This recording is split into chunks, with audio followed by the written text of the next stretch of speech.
Uma situação que interessa sem dúvida aos advogados, o princípio da celeridade e duração do processo deve ser aplicado com observância, sobretudo pela a razoabilidade e a proporcionalidade. Na prática, isso nem sempre acontece. Pergunto ao senhor, uma vez escolhido, o que o senhor pretende, uma vez estando no tribunal, para minimizar essa, vamos dizer assim, esse oceano de espera, né, dos processos conclusos, se aguarda.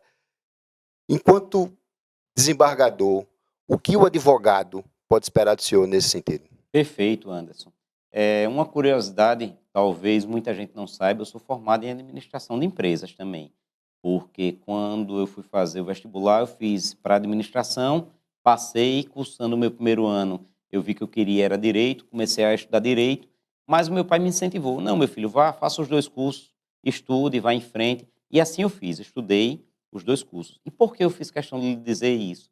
Porque hoje eu vejo que muito me credencia, até o que eu estudei em administração, para justamente esse cargo. Por que eu falo isso relacionado à agilidade processual, acabar, digamos, com essa morosidade?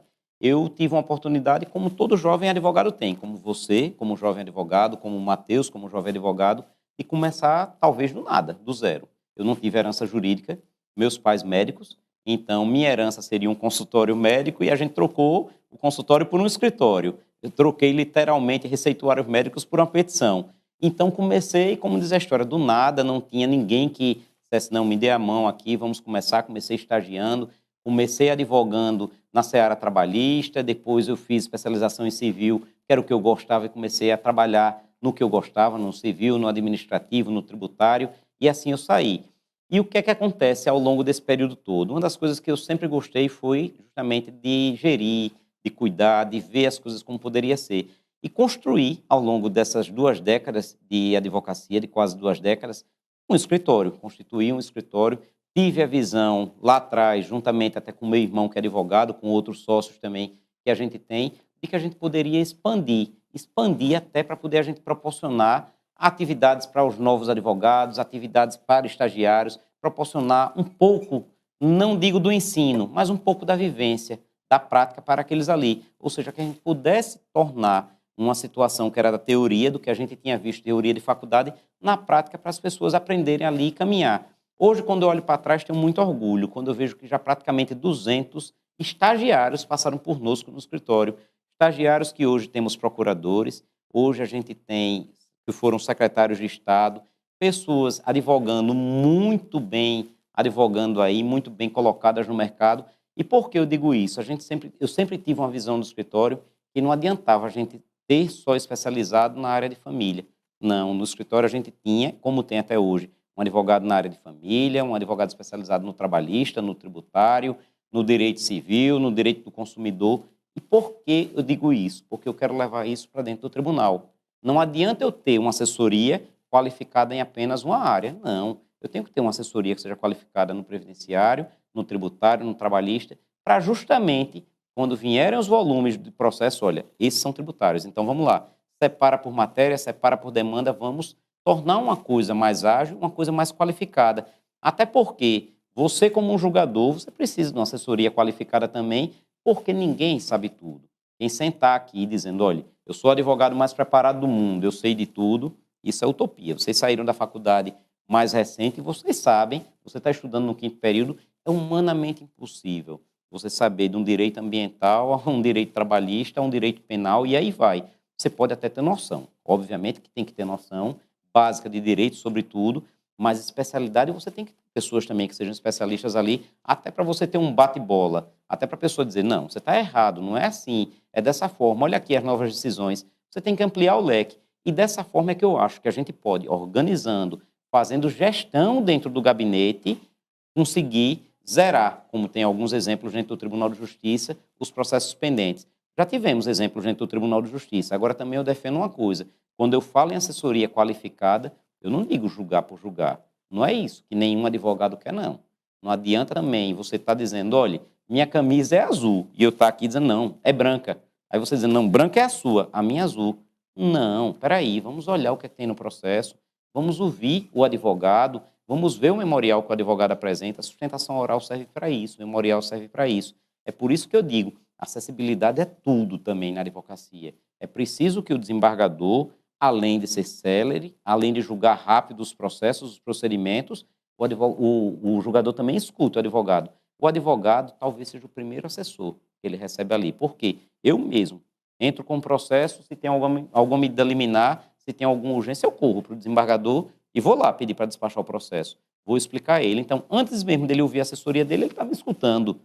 Isso é preciso ele fazer, porque ele escutou o advogado, ele anotou ali aqueles detalhes, as dúvidas que ele tem, e ele vai discutir com quem? Com a assessoria. Então, você precisa. Adianta você chegar para mim com a demanda tributária e eu chamar um assessor que seja especializado na área de família? Não. O da área de família vai estudar a matéria, daqui que ele venha a saber o que ele vai decidir, para ajudar a decidir naquilo ali, vai passar muito tempo. Mas se você tem uma pessoa especializada, na hora que você disser, olha, tá aqui, ó, o Daniel trouxe essa demanda, eu entendo dessa forma, assim, o assessor já vai também bater bola com você de imediato. Olha, tá certo, não tá, é assim, deixa eu ver, já vi decisão disso, vou pesquisar, vou voltar. É nisso que a justiça pode ser célere. Quando eu falei a vocês aqui no começo do Tribunal de Justiça de Sergipe, o que é que lá tem que é tão célere, é tão rápido? Vamos lá, vamos pesquisar.